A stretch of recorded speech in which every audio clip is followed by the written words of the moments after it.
করে। বাবা প্লিজ আমাকে একটু কথা বলতে দাও। কি কথা বলতে? ফর গডস সেক আমাকে একটু কথা বলতে দাও। চুপচাপ একটু কথা শোনো।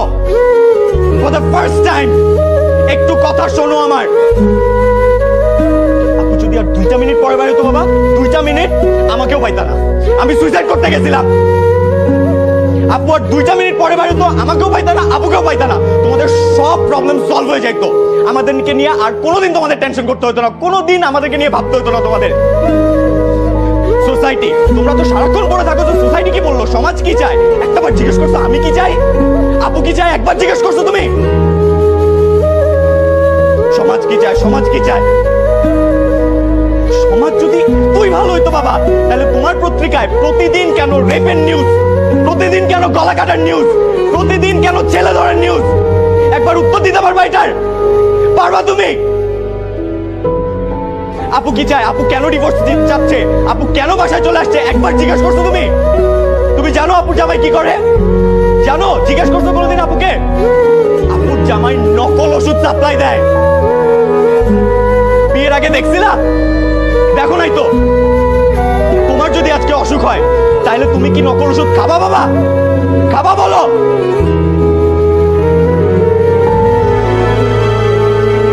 আর খালা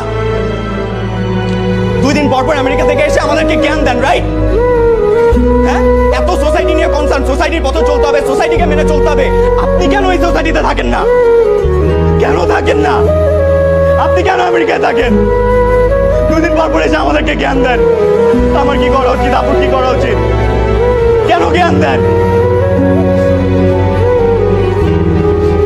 আর মা তো সারাক্ষণ পড়ে থাকো এই যে পাশের বাড়ির আন্টি কি বললো, পাশের বাড়ির ছেলে কি করলো, ওই বাড়ির ছেলে কি করলো।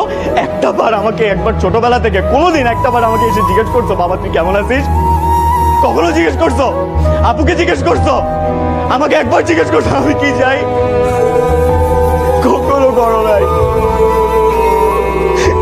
আমি আর পারতেছি না মা, আমি আমার মতন নাই। চলে যেতে পারতাম, আমি মরে গেলাম এর থেকে বেরোতে পারতাম।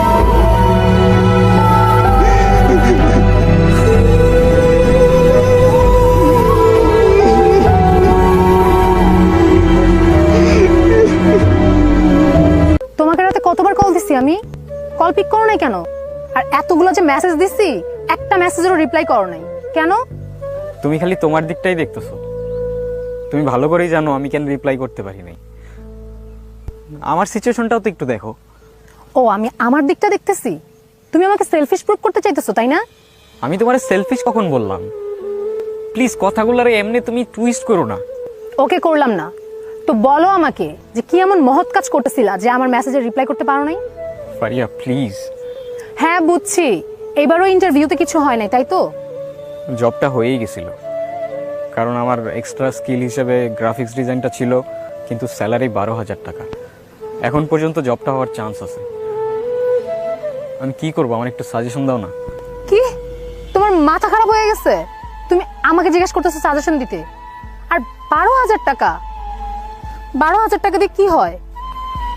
আমি কি করবো আমি বুঝতেছি না। আর কি করবো আমি? আমি তো আমার সবটা দিয়ে ট্রাই করতেছি। আমি এদিক থেকে ওদিক কিভাবে দৌড়াচ্ছি আমি জানি।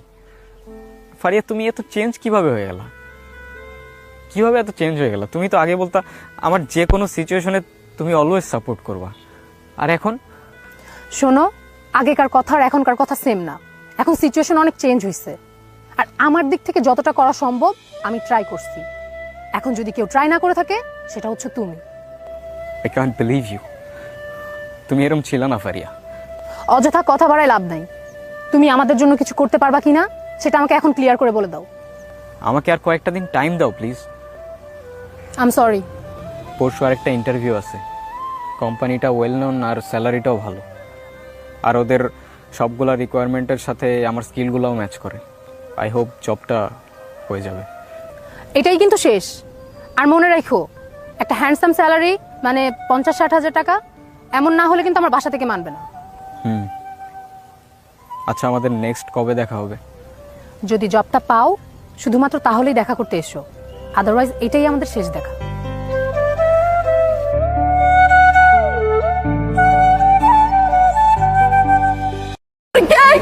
বানাইছে, আমার ছেলে বানাইছে। ছেলে কেন আমার এই গরিব বানাইলো? এ রাস্তা রাস্তা আমি আইসে পাশে পাশে থাকি। এমনও সময় চায় আমি মানুষের তো কুচ্চা তুলে ভাত খাই, এমনও সময় চায়। আজকে 4 বছর কোনদিন আমার ছেলে বললো না যে তোমার মা তোমার 10টা টাকা দিলাম। বোঝা গেছে কয় না যে মা তোমার 10টা টাকা দিলাম, কোনদিন বলে নাই। ছেলেদের কাঁদানো এত সহজ না। একটা ছেলে রাস্তাঘাটে মার খেয়ে পড়ে থাকলেও সে কাঁদে না। তাকে তার বাবা মা ইচ্ছে মতো বকা দিলেও সে কাঁদে না, বরং শান্তি পায়। তাকে ক্লাস টিচার বেদ দিলেও সে কাঁদে না।